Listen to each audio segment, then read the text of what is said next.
तो अब हम फाइंड करेंगे वेलोसिटी ऑफ लॉन्गिट्यूडनल वेव, एक ऐसी वेव जो किसी मीडियम में ट्रैवल करती है कंप्रेशन और रेयरफेक्शन को फॉर्म करते हुए। अब जैसे साउंड वेव की बात करें, जब साउंड वेव आपका एयर में प्रोपोगेट होता है तो साउंड वेव भी कंप्रेशन और रेयरफेक्शन बनाते ही प्रोपोगेट होता है।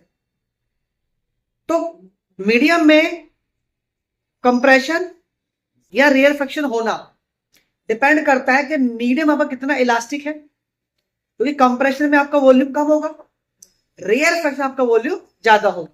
और वॉल्यूम का कम होना या वॉल्यूम का ज्यादा होना डिपेंड करता है कि वो मीडियम कितना इलास्टिक है।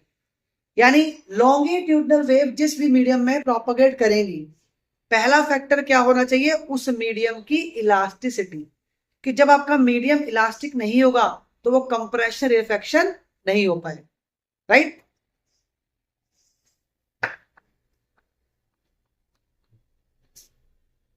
तो फर्स्टली जिसपे वेलोसिटी ऑफ साउंड वेव या velocity of longitudinal wave depend करेगी, वो फैक्टर क्या है आपका, इलास्टिसिटी।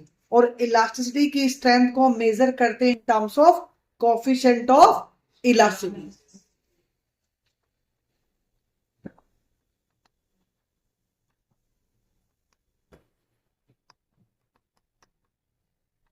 तो फर्स्ट फैक्टर होगा coefficient of elasticity, right.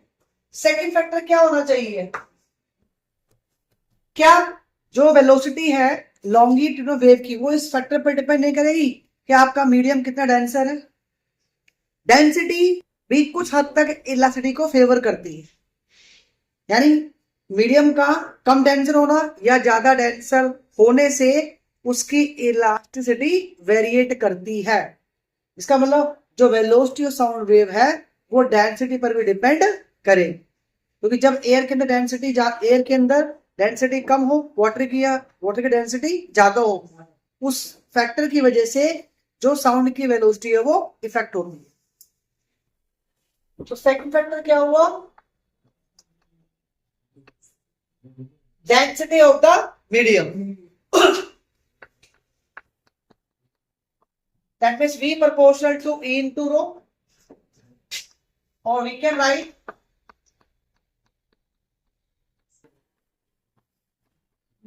V equal to K E raised to the power A and rho raised to the power B. Dimension, we can find the formula. Dimension of velocity LT minus 1.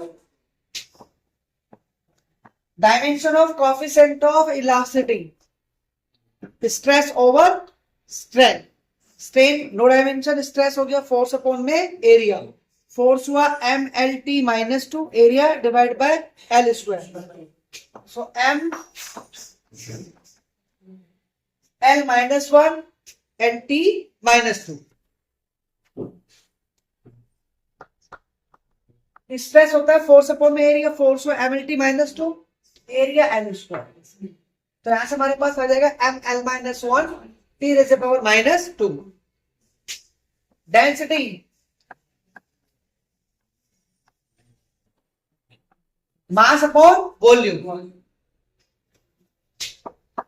M raise to the power A plus B L raise to the power minus A minus 3b and T raise to the power minus 2a. Now compare the power of m, l and t. Power of m यहां पर क्या है बेटा, right hand side में a plus b, left hand side में m की power क्या है 0. The power of t minus 2a and here power of t is minus 1. तो यहां से a की वैल्यू क्या आ जाएगी 1/2, ये वैल्यू यहां पुट करो, e की वैल्यू क्या आ जाएगी -1/2।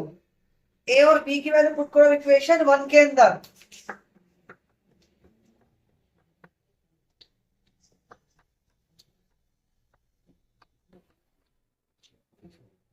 इक्वेशन 1 में जब ए और बी की वैल्यू सब्स्टिट्यूट करते हैं तो we have K e raise to the power 1/2 rho raise to the power 1/2। इसको कैसे लिखोगे,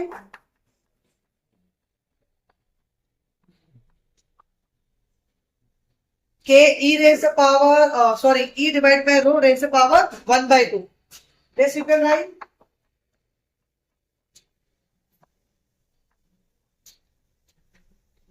V is equal to K whole root of E divided by रो. तो ये हमारे पास फॉर्मूला आ गया वेलोसिटी ऑफ लॉन्गिट्यूडनल वेव. अब अगर हम ट्रांसवर्स वेव की वेलोसिटी का फॉर्मूला देखें तो क्या फॉर्मूला था?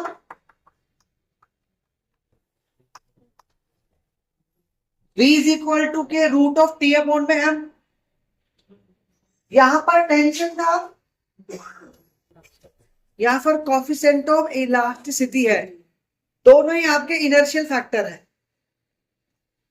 ये मास की फॉर्म में, ये आपका tension is kind of force. Tension kind of force वो भी डिपेंड करता है कि कितना आपके अंदर टेंशन प्रोड्यूस हुआ.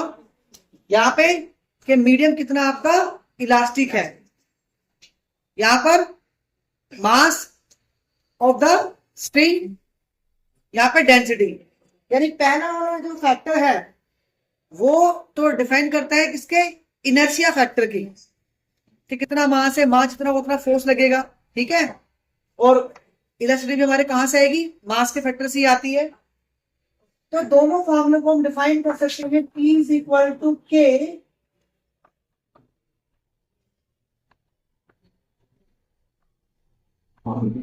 Inertia factor divide by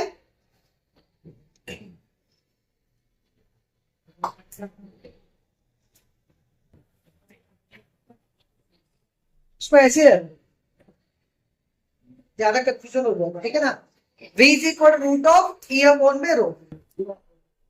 note down.